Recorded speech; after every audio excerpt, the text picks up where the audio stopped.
Now, today, when I talk about skill, why I'm stressing so much about a skill? Skill just doesn't come. There is a passion which is required for you to do your skill. Now, whether it is a degree college or a private institute, it's all fine. They will do what their job is. But every individual, when you know, okay, like you have some skill, and that's what you want to enhance the skill going to such institutes and colleges, that means you're trying to be specialized in whatever you want to. But when you don't have any skill, then you need to learn the subject, practice it consistently, and then develop those subject into skill.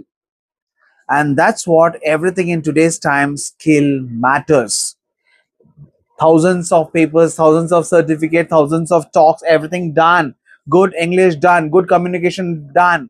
But end of the time, you don't have any product towards your skill, you are entirely zero.